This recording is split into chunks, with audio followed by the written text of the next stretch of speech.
Welcome to another edition of ICANN Media. I'm Rob Hislop.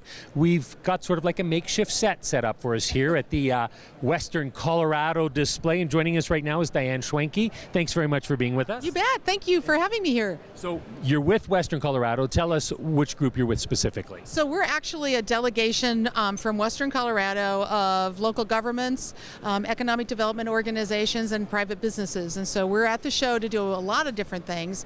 One is to help our existing businesses maybe make connections with some potential customers and clients, but also to see if there are companies that might be looking for a Central Rockies location to expand into as well. So we're doing that, and we're also doing some corporate visits while we're here because we do have a lot of relationships that span the border. So we've visited with Encana and we've visited with CalFrac, who are active in our area. So we're just doing some courtesy calls to thank people for doing business in our part of the world. Well, that is one of the things with the oil and gas industry as well, is, well, yes, you've got the Canadian side, you've got the American side, but the companies are going back and forth.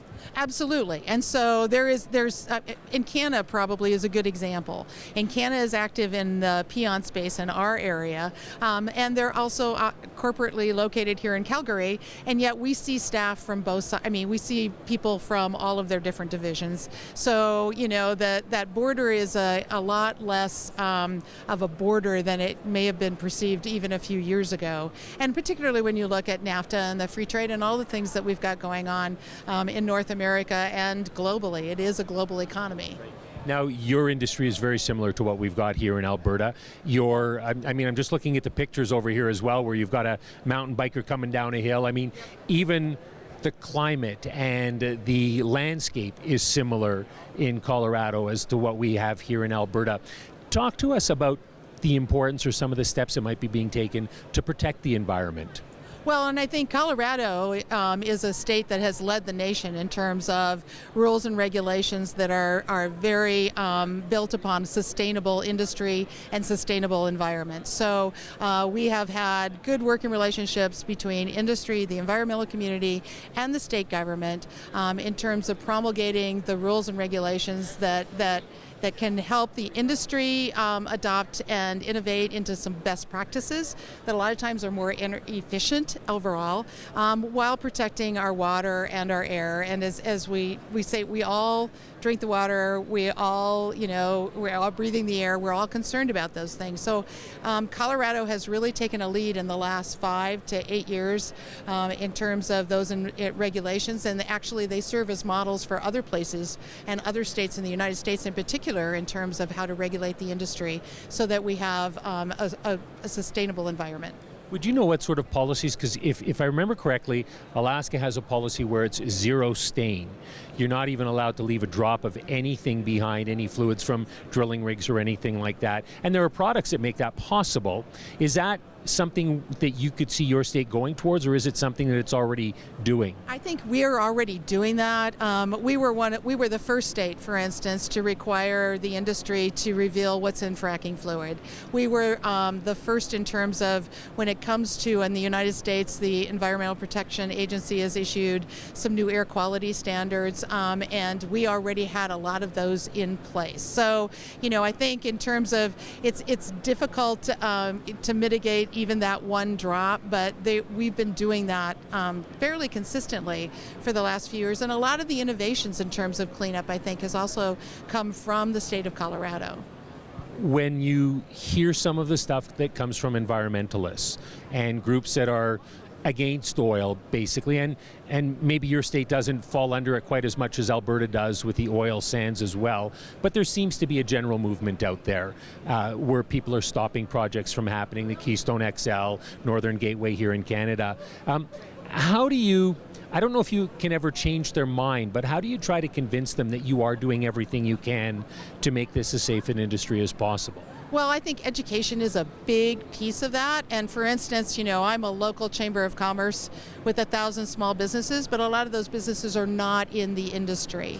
So what we've done is we've taken it upon ourselves to do monthly briefings about the energy sector, what happens when a well is drilled, what kinds of preventive measures are taken to ensure that there aren't spills and that there isn't air quality issues that need to be addressed. And we also take people out to the rig site sites so that they can actually see the process. And I think once people actually have the opportunity to see what's going on and ask the questions, I think it's the fear of the unknown a lot of times that drives this discussion. And so I think the more interaction and education we can do on both sides, I think is very helpful.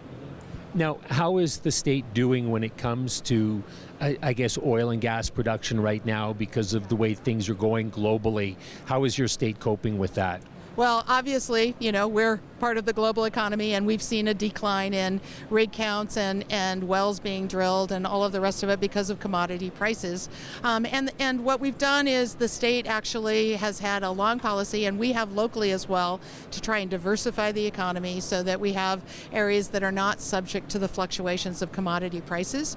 And I think we also have taken these opportunities when there's a bit of a slowdown to kind of go back in. For instance, we had the governor did a oil and gas task force to re-look at some of our regulations last year. It was a good chance to kind of take a look at where has the industry come. Are there things that we need to be doing that we haven't been doing so far in terms of, again, that balance between responsible energy development and the environment? Well, we talked about protecting the environment. I mean, the industry also does a lot of work to protect its workers as well. And I would think that this would be a good time to maybe try some innovation to see what the companies can do to cut costs, to make things more efficient as well.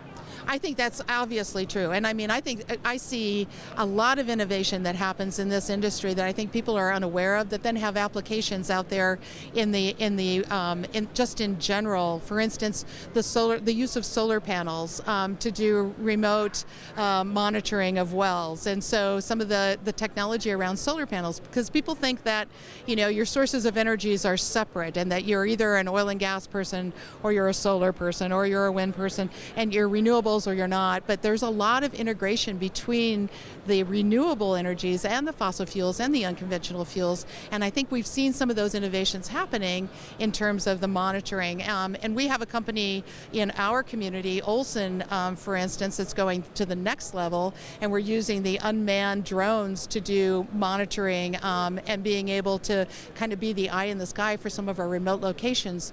So some of those sorts of things, instead of trying to send someone out in a four-wheel drive vehicle on a 5-hour round trip to monitor what might be happening on a well if a remote monitoring sensor goes out, that sort of thing. So a lot of innovation happening in the industry. Right. So are you encouraged that things will turn around and that we'll head back to a stronger position?